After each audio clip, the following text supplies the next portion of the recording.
Welcome, everyone. Good evening, good morning, good afternoon, wherever you are. Welcome to Facebook Live. It is December 11th, year 2024. Welcome. And let me introduce our panel today. We have Lakshmi, who has been a session leader in our workshops. She does mantra chanting, and we have beautiful meditations and mantra chanting during her workshop sessions, as well as she attends our group meditation on a regular basis. I think we've been having Lakshmi ever since we started, like in 2019. So it's been 5 years. We've been doing group meditation together. And then we have Patricia here. Good evening, Patricia. Thank you for joining. One of the things I noticed, Lakshmi and Patricia, as far as scheduling goes, the next Facebook Live was supposed to be on Christmas Day, which is 25th. And I know everybody is doing family stuff on Christmas. So are y'all okay with having another Facebook Live next week? So then we won't miss, it won't become like such a huge gap, right? We can just do it. Yeah. So next week would be, if today, that would be 18th. Yeah, I'm okay with that. 18th is fine with me. I'm traveling from 23rd. From 23rd to 28th, I'll be traveling, but I'm around when it is 18th. Yeah. Awesome. See, exactly. For that exact reason that week, people will be doing other stuff, right? So people that may not be available on Christmas Day. So I said, okay, let's do it next week. So we'll meet next week. I'll post it again on this thing. So the question actually, let me... yeah, I saw the question. Copy and paste it for you, Patricia. I don't know if you see it. I think she should be able to see it. Yeah. In chat. If she goes in chat, there are two right now showing up. Okay. Let me just read the question. If consciousness is so intelligent, why has it taken so long to manifest? Why not just bloody manifest? Become conscious, be conscious, make the choice to manifest quicker. Why the long trip of human suffering to become conscious? If consciousness equals kindness or all encompassing grace, why has it taken so long to manifest itself? Couldn't it have skipped the human suffering bit and gone straight to the point? Surely that would be kinder. So I think even Eckhart says that a lot of people, I've heard Eckhart Tolle say, a lot of people say, if I were God, then I would not allow any of this suffering to happen, right?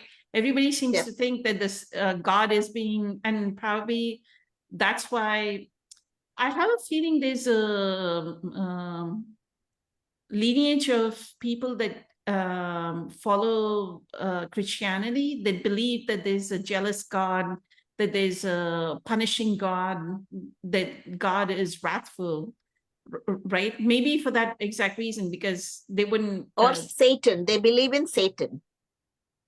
Whatever it may be, but it's along these lines. So if you want to talk about it, Lakshmi, and I'll go tag everyone while you're speaking.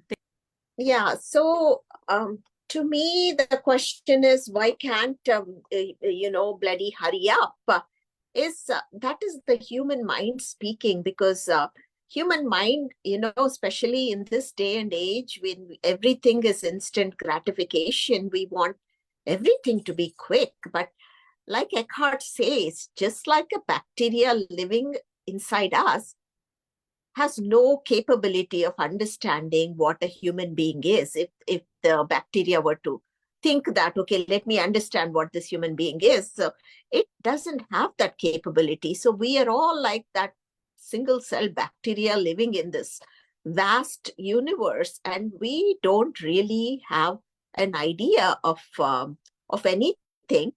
But all we know is we can lift each other up when we are staying in that present moment, because present moment is such a gift where there is not only acceptance of your suffering, there is complete acceptance. there is no resistance while you are there, and there is no complaining, and you are full of gratitude, and there is self-love in that forgiveness. Yes, all this probably will, you think that, okay, when the bombs are being dropped in Palestine, and how can a mother or father, when they're not able to feed their children, or when their children are dying, how can they not resist? How can they not suffer? Which is a good question. It's a very, very difficult lesson. I don't have um, answers to everything, but all I know is that I can stay in that high vibration, and whoever is I am coming in touch with, I can pull them up by staying in that vibration, and then slowly, slowly, at least I will make an attempt to leave this earth better than the one that I have found. I was listening to a talk by an astrophysicist, and he was saying that the earth was unlivable at one time point because there was just so much carbon dioxide and not enough oxygen at all. So it was basically unlivable. And slowly the single-celled organism filled with chloroplast, and this single-celled organism, it kept on absorbing all the carbon dioxide and emitting oxygen.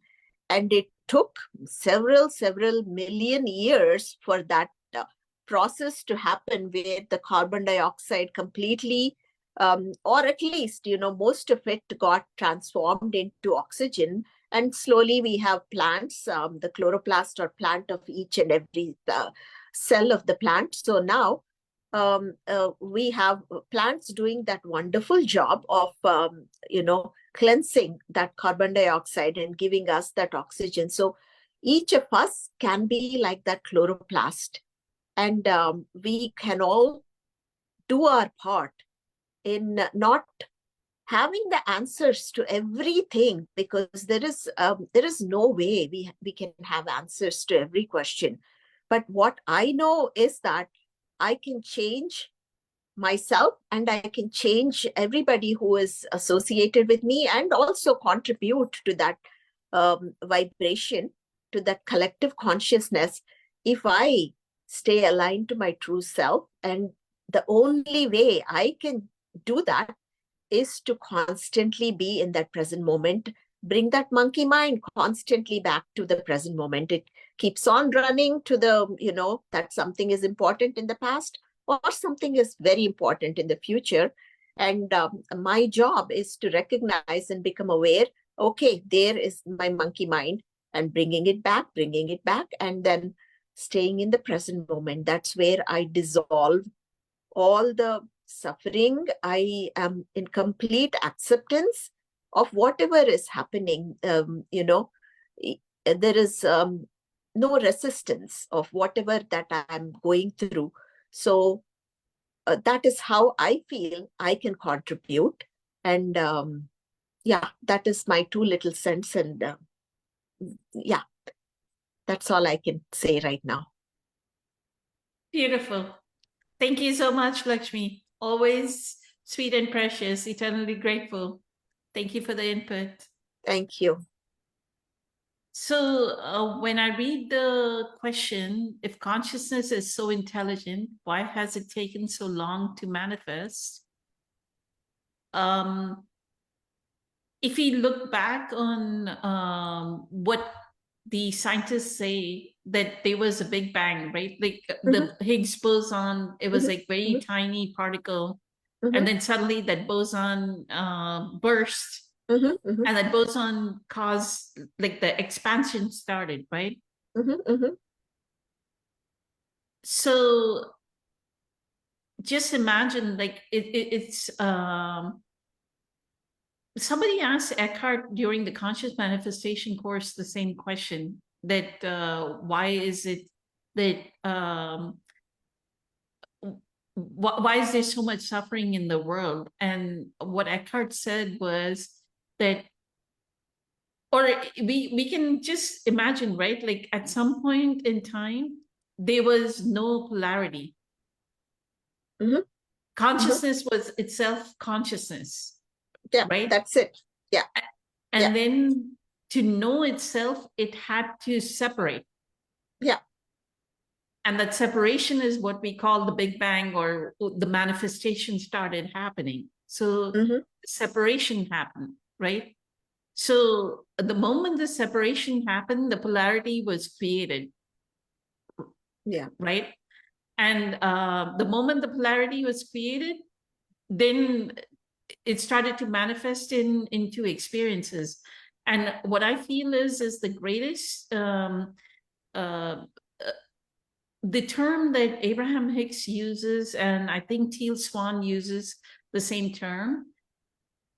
Until we are awakened, or until we know of our we come across a spiritual teaching and are starting to awaken, until that happens, we always learn through contrasts. And the contrast is there has to be suffering. Yep.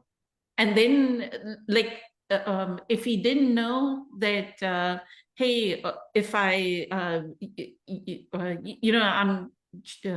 doing the,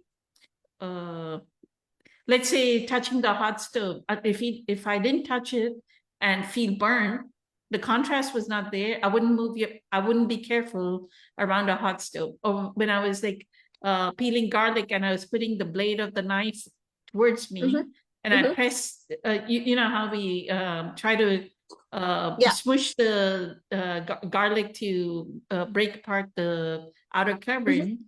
If I Mhm. didn't know that the blade would snap and cut my hand, I wouldn't be careful to move the blade away. So there's always contrast. So people, I think every human should know that the contrast or the suffering is given for a reason. Yes. And also, I love Rupert Spira's question. I frequently ask myself, on whose behalf am I suffering right now? That also helps me to bring me back from that surface I that I am stuck in and get aligned with the Right. deeper I. Yeah. Right. And then if we watched Dr. Joe's Progressive together, right? Yeah, So we did. Yeah. in that, Dr. Joe says, if we are constantly, if humans, 8 billion humans, I'm taking his example and moving it to 8 billion humans. If 8 billion humans are living by the hormones of stress, of survival emotions, right? Then they are beating, their heart is beating against a closed system. That means they have an incoherent brain and incoherent heart. When you have an Yes. Yes. incoherent brain and an incoherent heart, then what you end up manifesting is incoherence, chaos on the external world, because Yes. We all are responsible in some way. our personality is co-creating our personal reality, Yeah. right? Yeah. So Yeah. until we get into that brain and heart coherence, when Yeah. Dr. Joe says brain and heart coherence, Eckhart is saying be in presence. Until we get, until all 8 billion, and this is the test for humanity, is until the 8 billion humans come into that brain and heart coherence. Like the polarity, the one thing I've understood from Dr. Joe's But if Earth is comprised of 8 billion, Poonam, all the 8 billion need not come into that coherence, because even what Deepak Chopra says is, even if a fraction of that whole, and then we can it'll shift will happen. Yeah, sometimes he, like what Dr. Deepak Chopra says is 10% need to become this thing. Right? But what I'm saying is 8 billion humans come into brain and heart coherence. We will no longer create from polarity. Correct. Because we are creating out of incoherence. Yes. Right? But one thing, Poonam, is when basic needs are not met, when you don't even have shelter over your head or clothes to wear or food to eat, all these ideologies are very, very difficult to even understand because basic needs must be met first. So the basic needs are not met for a reason that section of humanity, right, Lakshmi, like children passing away due to wars, Mhm, right? Innocent mhm, children being targeted for wars. mhm, Let's say sex trafficking. mhm, Let's take all the atrocities that exist mhm. right Yeah. now on Earth, Mhm, right? mhm, Until why is it happening? What is it showing? What it's showing is like I loved when Sandy Hook happened, right? Dr. Deepak Chopra said, somebody asked Dr. Deepak Chopra, if we are this kind, why did Sandy Hook happen, right? Sandy Hook, if anybody wants a reference, was a person, a young man, maybe, I think it's a young man, right? mhm. Yes, His yes. parents Going had to elementary school. Yeah. young man, maybe 19 or 20 years old, or pretty young man.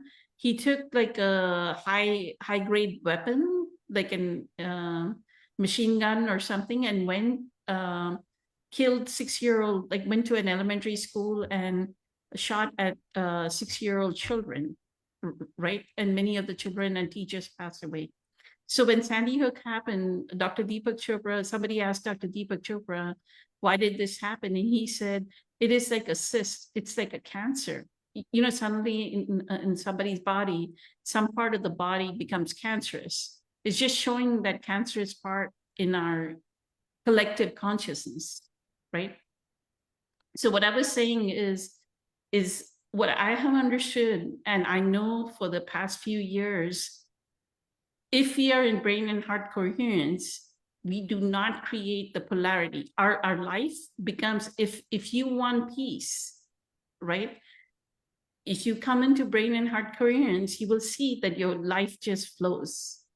There is no ups and downs or anything of that sort. It flows with a lot of peace. There is no suffering, right? So my answer to this is every human needs to do, like you said, Lakshmi, in the beginning, that we need to come into that brain and heart coherence. When we come into that brain and heart coherence, then I know the heart informs the brain, and no polarity is that creation is non-polarized creation. The moment we do it out of incoherence, there's polarity. And the moment there's polarity, something negative will be introduced, like some negative experience. We'll have some negative experience. Good evening, Mary Jean. Thank you for joining. I don't know if you see the question in They the can, chat. she can just go to chats and then she'll be able to see it. Yes, I will. Sorry, I'm late. Thank you. No worries. Yeah.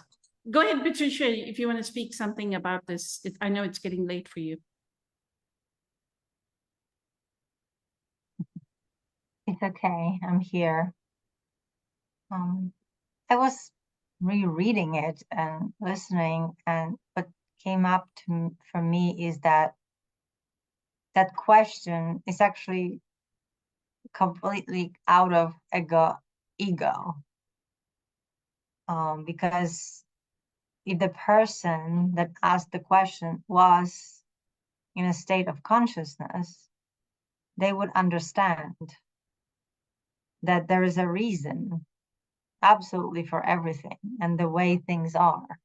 So that impatient about not willing to go through suffering, it's just excuse of not being in the present moment. It's just kind of trying, impatient. Why not just bloody manifest? There is it is in a sense a nature of the ego, criticizing and judging and trying to find out why things are the way they are, and that it's bad and this, and judgment, and not surrendering to the fact that everything the way it is absolutely perfect and it needs to be that way. And that's that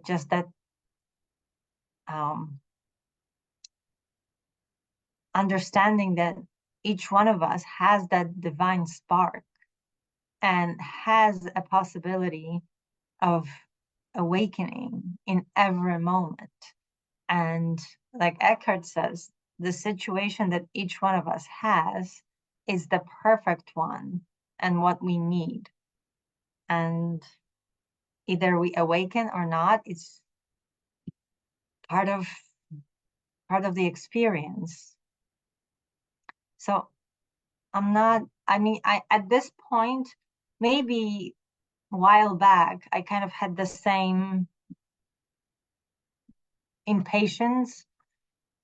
It's like, why this, why this, why that? I'm like, right now, I don't necessarily need to ask why. I just am marveling in the way things are and just discovering the consciousness being in absolutely everything and everybody, and learning or relearning how not to judge and just appreciate the way things are. And yes, there is suffering, but like you said, there is a reason for it until there isn't.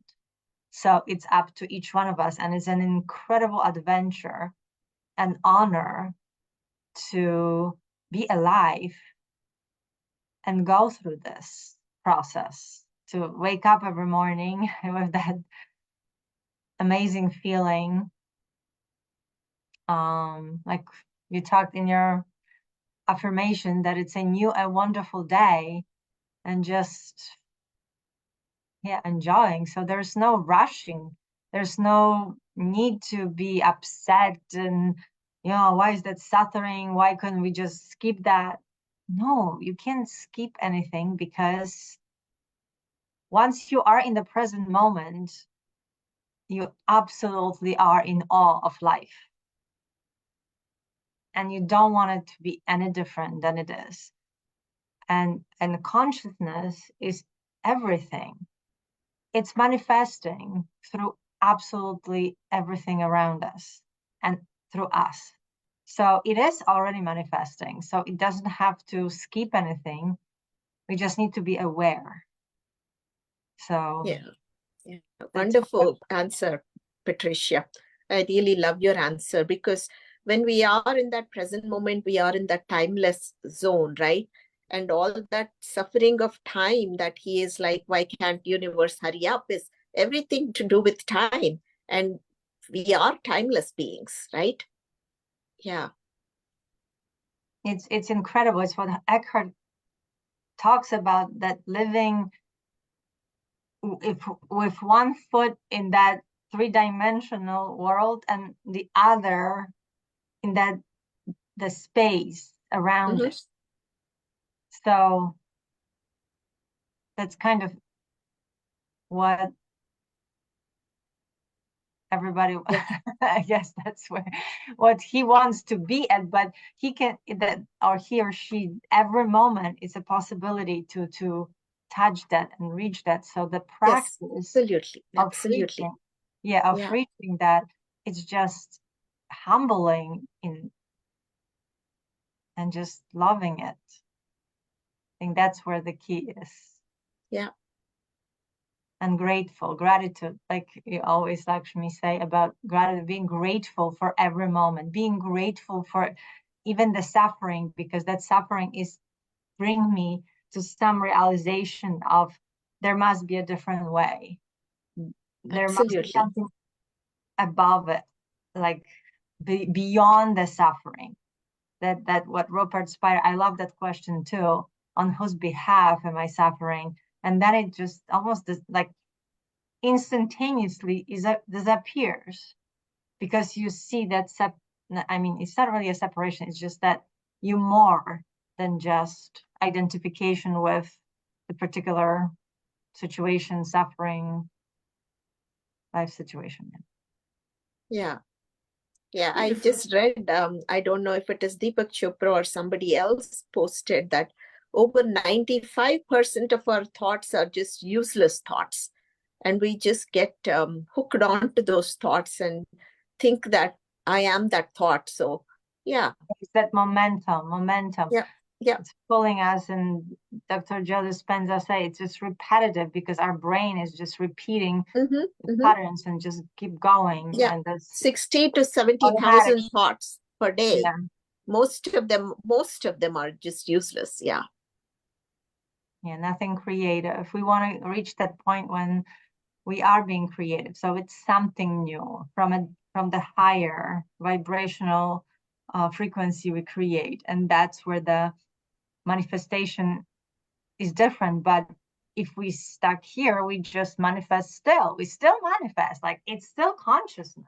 It's just not our choice. It's like a lower vibration. Beautiful, Yes. Patricia. So grateful. Thank you. Thank you for the input. The other part, I don't know if I clarified that, Lakshmi, when you said it would be, this is just, I'm paraphrasing, that it's just theory if people's basic needs are not met. What I wanted to say is if somebody's basic needs are not met in a certain area, or like I said, right, in Gaza, if innocent children are being killed, what happens is the other side of the humanity, the compassion arises, the suffering, the polarity is shown, so that it always is for a good reason, right? Like there's goodness out of it. Like, how do you generate compassion in these millions of people show suffering of these children? Because these millions of people are not understanding compassion just out of their own day-to-day living, right? They probably just go through their day in and day out, but then once they see that suffering, right, then the compassion arises. The same thing, how many people have said when floods happen, like when the tsunami hit New Orleans, or when the whatever Hurricane Sandy hit New York, right? How many neighbors that never talked to each other started talking to each other? They helped Yeah. each other out. So always understand that the polarization of we may look on the outside, it may look millions of people are being affected, but how many more millions are actually becoming more compassionate? How much more loving kindness is being poured into Gaza, right? How much more loving kindness is being poured into anything, right? Just because how much did we donate and give, whether it was human resources or financial resources, whenever any of the floods, hurricanes, anything happened, right? So the suffering always has, it brings up the other polarity, which is that, yeah, there may be a negative polarity here, which is the suffering, but the positive polarity is that we always get a more compassionate, a more loving kindness into this earth because of what the suffering is.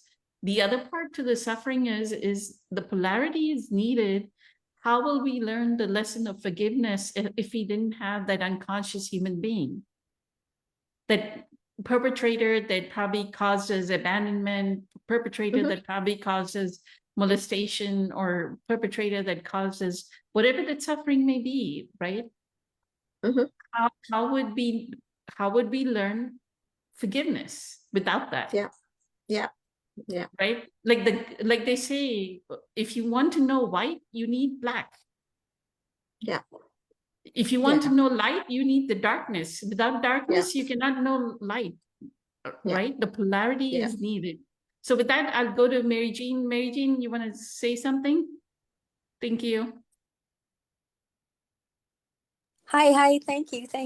Yes, I loved Patricia's interpretations of Eckhart's teaching and stuff. It was what I needed to hear, so thank you for that. Wonderful. I not only, I guess, can our thoughts be repetitive, but they can also, a large amount of them can be negative.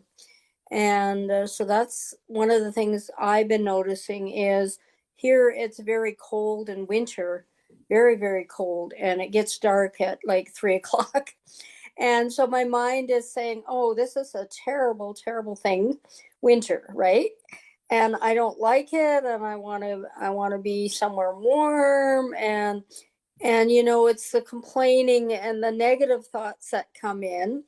And then so I twist them around and I think about, oh, I'm very fortunate to be indoors, and like you were alluding to, being more compassionate to the homeless people that are out in the cold and they have no place to go, no warm place to go. And so you're absolutely, the contrast that you were referring to, Poonam, and our lives, they definitely make us more compassionate, for example, that you had alluded to. Also, for me, it's noticing how much my mind will complain, and and in my case it's the weather, and for me it feels like, oh God, why was I born into a place where it's so darn cold and it gets dark at 3 o'clock and blah blah blah. But the mind can do that. The ego, I guess, is our thoughts. So interesting. And it's how we awaken. But we aren't separate from the world either. We always think, okay, there's me and then there's the world out there, and it really does start with us. Our thoughts and our thinking can affect so much of we are the world. It's not a separate thing. We are part of the world, and how we show up, what we do, our thinking, even though we think, okay, we don't have an effect on the the world at large, we really do. Our individual way of being, I think, our thinking, the whole thing really does affect the whole. It's not separate from who we are. So that was interesting aspect. I was thinking about consciousness. The world is kind of conscious in a sense, but it's made up of each one of us. And so I also liked when you were talking about heart and brain coherence, which is a lot of the Dr. Joe's teachings. And I really, really think I always think it's the brain and then you connect to the heart, but no, there is a huge energy field with, our heart field, obviously. And I know there's I forget which religion, not really religion, they talk about, I think it's the Sufi religion, I could be wrong. It's all about the heart coherence and the brain coherence. But I know that's Dr. Joe's teaching, and it's very powerful. So I can't say that I know or practice that a lot, but I do like the idea, and it's more than an idea. It is it's been shown to be true, that the connection, right? So I like that. Thank you for sharing that. Awesome. Thank you so much, Mary Jean. Grateful for your input. So grateful. Thank you. So yeah, when you say complaining about the weather, even in that, our ego is putting the weather, which is nature, down, right? So that's a beautiful way that you would turn it around by expressing gratitude for the fact that you transform the emotional field of feeling like complaining or feeling less than through complaining into gratitude by saying, oh, homeless people don't even get a warm place to, at least you have the warm shelter, a warm house. And so what prevents you from moving to a warm place? Why wouldn't you move to Florida? Why wouldn't you move to another warmer? I always think it's always about money. But why don't you think that whatever the money is that you have right now, You could have, like they call tiny homes, right? You could Yeah. have a tiny home in Hawaii. Why wouldn't that be possible? Yeah, I'm working on it. Okay. I'm working on it. I have friends that go to Yuma, Arizona every year, and they've invited me to come, in the winter. Okay. And I may one day, manifest that. And so I know that if I think about it enough, or if I believe it actually is going to be, it will be. Yes. Exactly. Yeah. Bring it into And existence. also, I like Mary Jean telling us that she becomes aware when she starts complaining about the weather, because in other ways, we are saying that if I were God, I wouldn't have this cold weather or severe hot weather. I would have done a better job. That's why I'm complaining right now. So it's the same thing. So Yeah. the questioner's question precisely is also that if I were God, I wouldn't let all this suffering happen, that I would just quicken it up and, Right. enlightenment Manifest. to everybody. They're like Oprah's giving car, you get the car, you get the car, you are enlightened, you are enlightened. Yeah. And Yeah. everyone That is would be. enlightened. And then we are like the world that we are perceiving, the three-dimensional world that we are perceiving is not even like 0.0001% of what is reality. And Yes. everybody would know more if you were to read. Dolores Cannon has these book series called Convoluted Universe. So what Dolores Cannon does is she takes her patients through a past life regression to a past life where whatever, like maybe they're having some kind of they're in a wheelchair and not able to walk, right? But there's a past life that actually affects, I mean, it is exactly the past life that they need to go to so that they can heal whatever is in the present, whatever is their suffering in the present moment.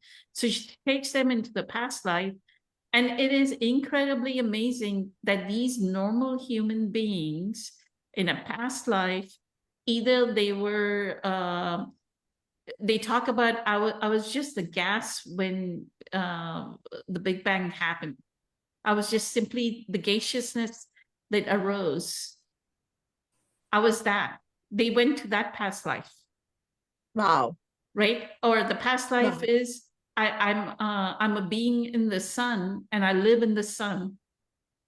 Like, can you imagine that it's an entity that can live in the sun, can vibrate at that level, that they're not feeling the sun's heat. They can be one with the sun and they can live in Yeah. the sun. Yeah. I Right? mean, it's the human body which thinks that how can one bear that heat, but consciousness is It's it consciousness. doesn't feel. Yeah.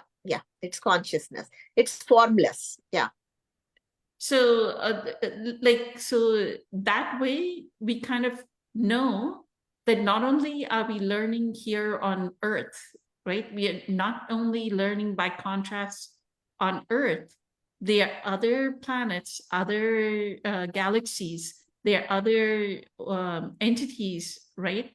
We can be, there's one where she talks about like on some planet that they are just mechanical machines and they don't have this so our planet is the only one where we are an experiment of free will. The other planets, they don't have free will. They're just programmed to do a certain thing and they do it.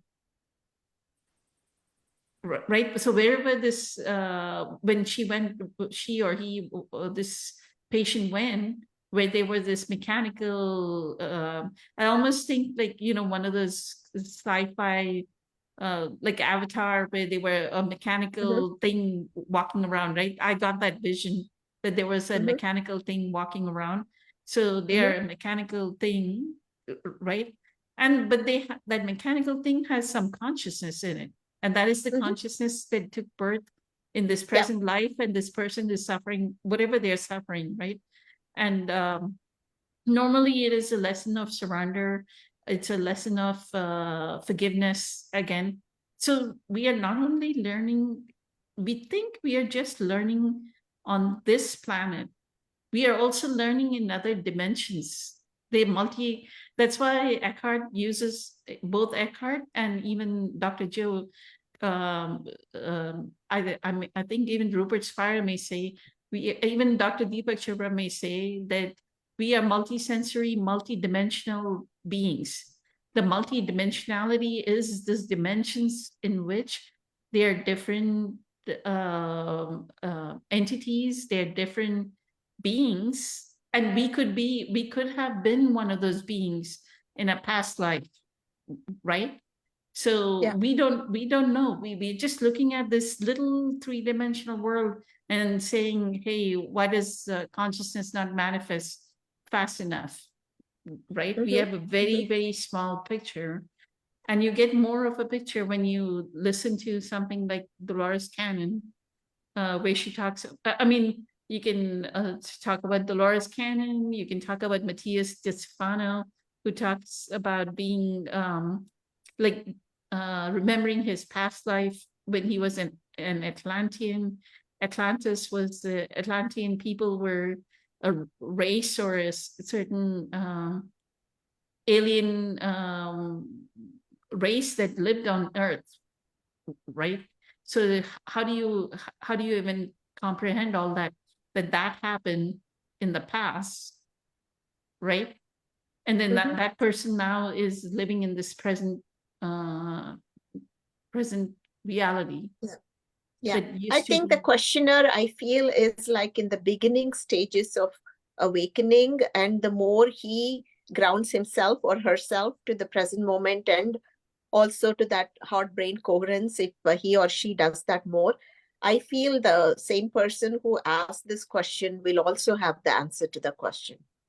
Perfectly Yeah. said. Yeah. Anything else, Patricia? You want to say anything else? What came to me is just one more thing, that when you were talking about the other planets without free will, I think the fact that we do have suffering and ability to overcome it or see the other side, and yes, feel forgiveness and compassion and activate our heart and this magnetic field and coherent, is that through that we realize how divine we are, and that we are also creating. The creativity in us is the one that can change. Because if we were completely programmed and had nothing to say and just given, like this questioner says, okay, why can't just God make it that way? No, because you need to realize that you are God too, and you can make it. So by giving us that awesome privilege of co-creating everything, you realize that part of that suffering you co-created, or that you got from your parents or whatever, and now you can actually do something about it too. You can forgive. So Beautiful. I think that's the creative part, the heart. Beautiful. Thank you, Patricia. And when Lakshmi was saying, right, like this child may not have a roof over their head and may not have food on their table. I was remembering when I was a child that my mom was pretty, like she was a school teacher that used to earn 300 rupees a month, Lakshmi. So we didn't have that much food. We didn't have that much luxury. Like we used to have a radio for entertainment. Like you had to do, like I dial know, in and Poonam, this yeah, thing. yeah. We So also just had the imagine, similar, yeah. that child then reimagine themselves to go do something different out of that Mhm. contrast. True, true. If that suffering was not given to me of Mhm. poverty, I would Mhm. not have calculated that my way out of suffering is education. Mhm. So each of these children that don't have shelter, I mean, they don't have a roof over their head and they don't have food, has the same, just what Patricia said, they have forgotten that the divinity exists within them to True, co-create true. a better future, True. right? If y'all don't know, there is actually I watched a couple of YouTube shorts of this a girl that imagined herself to be a model. She used to live in the slums of Bombay. Yes, I don't I know if saw you that. know, Yeah, you've seen yeah. it, right? She Yeah. lived, literally, she lived in the slums of Bombay where she didn't have a roof over her head. Her They head. would just have, they would have just a cloth. And I Mhm. don't know, she would just like hang around with the neighborhood kids and everything. And now she's a successful model. Yes, I think we do have inspirational people like that, even coming from Holocaust, because I was just listening to the speech where they mentioned about Edith Edgar, who Right. was a 16-year-old in Poland when she was, she even had a date with a boyfriend that night, and Nazis come and take her away, and she was a ballet dancer. And just before her entire family gets killed, her mom tells her, remember, the mind power is within you, that nobody can take it away from you. So after her mom and dad were killed, the Nazis asked her to dance, to do that ballet dance. And she imagines that she is in Budapest dancing on a stage, and she never lets that grief take over. And of course, she's right now helping thousands and thousands of people come out of their own challenges. Like, if Edith can do it, we can do it too. So kind of, right? Yeah. Edith, Viktor Franklin, there's too many Yeah. survivors of Holocaust. Yes. They couldn't have Yes. been more horrific a tragedy. Yes. Yes. Tragedy than Absolutely. the Holocaust, right? They are Yes, exemplary absolutely. in showing us, and that's what when Summer would bring up, oh my God, there's so many children, innocent children that are losing their lives in Gaza. So no, the child is given a contrast, right? The children that are shown, one media tries to kind of agitate us with fear, right? They feed on our pain bodies. They want us to be attracted to the pain and suffering. So they'll show pain and suffering. Like I mentioned before on my Facebook Live, I kept saying, I remember seeing Sandy Hook, and I remember CNN repeating just like the street where this guy must have driven over and over again for 3 hours. After 3 hours, I said, I'm turning this off. I really don't need to. There was nothing substantial about what was being shown, but it was like just repeating the story over and over again. So each of those children in that area, each of those families in that area, right? Now look at Syria. They were like 30 years or 40 years under Assad's regime. They finally reimagined themselves free, right? Yes. Yes. So things happen. Yes. People bring about change. So that's Yes. what the one thing that Patricia said. We, as long as we remember, we are divine, right? The divinity Yes. is within us, and we can co-create a better future. We can co-create a better planet. Right. Like I write about this group that we want to have abundance for all, right? Peace, harmony, and abundance for all. We can have that one single mission and be focused on that mission, that we can bring abundance for all, right? Each one of us has to work on it. On each one of us has to work on ourselves so that we can bring that abundance. So we are almost at the top of the hour. We can close the call because we'll meet again next week, right? So we get to see each other again next week, and then we'll get a break. Okay? Okay. And Thank then you. I had a quick question. So the next Facebook Live after the 18th is on the 1st of January. How is 1st of January for everyone? I may not be able to on 1st January, just because people will be there in the house. I don't know. Right now, I cannot tell about 1st January. Okay, If I'm around, I will log in, but I cannot. I will be in town though. I'm coming back on 29th. Okay. So if but I don't know how many people will also be able to Join uh, on. join us on I mean, January 1st. it is gonna be evening of 1st of January January. 1st, and then everybody's going to work on the 2nd, so might be okay. I'll be available if you're available. You'll see. So if not, whatever. I can let you know later, but right now I don't know. Okay, so we tentative 1st of January. I may post about 1st of January. I'll take it down because I belong to a group with Dr. Joe Dispenza, Coheal International, and Yeah. Coheal International has midnight meditation, right? So Okay. all that previous night, I would have stayed up all night meditating. So Okay. Yeah. I may not be able to. Okay. I'll see. I'll Yeah. see if I can host it. Okay. Yeah. Because we can Yeah. always wish each other Happy New Year and then close, like do a quick Zoom call and then close it. Yes. Okay. Yes. Okay, but that, eternally grateful. Thank you for choosing your divinity over your humanity. Thank Thank Many you. you. Thank you. blessings. Much love to everyone. Thank you, Thank Mary you. Jane, for joining. Thank you. Lakshmi. Thank you. Thank you, Patricia. Bye. Good Thank you. night. Good night.